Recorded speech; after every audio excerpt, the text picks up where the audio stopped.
পড়তো, গোটা দুনিয়ার মানুষ ওই নারীর থুতুর সুগন্ধে মানুষ মাতোয়ারা হয়ে যেত, পাগল হয়ে যেত। জোরে বলুন সুবহানাল্লাহ।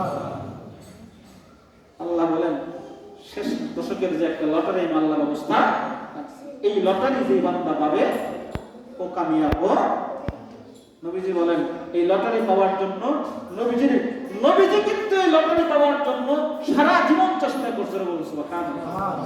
আম্মা জানা এসে বলেন আন্নান নবী সাল্লাল্লাহু আলাইহি ওয়াসাল্লাম কানা ইয়াতাকিফু রাশাল আওয়াখির হাত্তা ইয়াতাওয়াফাহু আল্লাহ।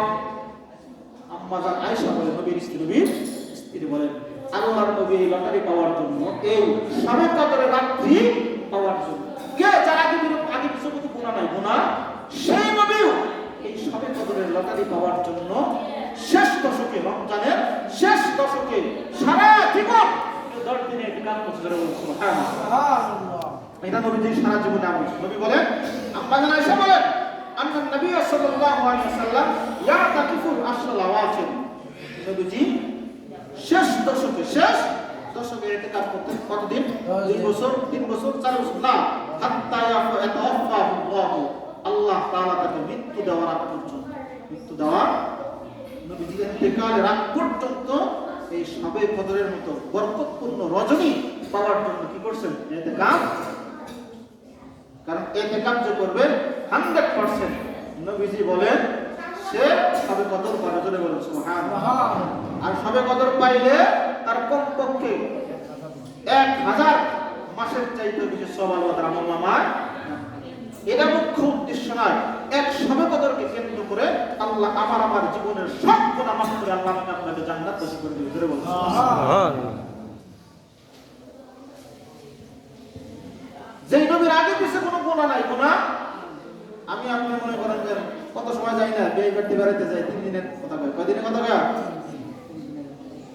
বিয়ে যেমন এত আপ্যায়ন করে, এমন ভালোবাসা দেয়, ভালোবাসা আইতে মন চায় না, কি করে না ফোন করে বাবার এলে কয় যে আর কয়দিন পরে আসি, ভালোই তো আদু যত্নে, অথচ দিনে সংসার রেখে গেছে, গরু বাছুর সব রেখে সব টেনশন। কিন্তু বিয়ের আদর পায়া কি গেছিল সব 3 দিনের কথা কয় 10 দিন আছে, কয়দিন হয়েছে। অনেক সময় হঠাৎ করে এক জায়গায় গেছে, আটকে গেছেন কাজে 15-20 দিন 20 দিন, কোনো তর্ক সংখ্যা ঠিকই ছিল। আর এমন যদি কাউরে কই যে ভাই তাহলে 10 দিন আল্লাহর ঘরে শবে কদরের লটারি পাওয়ার জন্য 10টা দিন আল্লাহর ঘরে আপনি করে একটু সময় দেন। অনেক মানুষ আছে সকাল থেকে ফজর থেকে বিকেল থেকে শুরু করে রাত 10টা পর্যন্ত তাস খেলা করে, এরাও ইতিকাফ করে। এরাও কি করে? ইতিকাফ মানে এক জায়গায় ওরা অবস্থান করে, অথচ এই সমস্ত বাচ্চাদেরকে যদি বলি সারা জীবনই তো গুনার কাজ করলেন, গুনার কাজ 10টা দিন আল্লাহর ঘরে সময় লাগান, হতে পারে আমার গোটা জিন্দেগীর সব গুনাহ, সব অন্যায়, সব পাপাচার আমার আল্লাহ এই 10 দিনের ইতিকাফের কারণে আল্লাহ মাফ করে দেবেন। আল্লাহ কেউ রাজি হন, ধর্ম কবজ হুজুর না জানেন আছে, আমি আছি আলহামদুলিল্লাহ, কবুল করে বলেন আমিন, আমিন, আওয়াজ করে বলেন আমিন, আমিন। আবুল ভাই 10টা দিন ইতিকাফ আল্লাহ কবুল করে বলেন আমিন, আমিন। 10 দিন ইতিকাফ মানে এলাকার সকল মানুষকে গুনাহ থেকে বাঁচাবে। গুনাহ থেকে যদি মসজিদে কেউ না থাকতো, কেউ সবাই কিন্তু গুনাহ করতেন। আমি কিন্তু ওনারে বলি না যে উনি আল্লাহ কবুল করে জোরে বলেন আমিন, আমিন। আল্লাহ আমাদের পরিপূর্ণ দিন বুঝার তৌফিক জোরে বলেন আমিন, আমিন।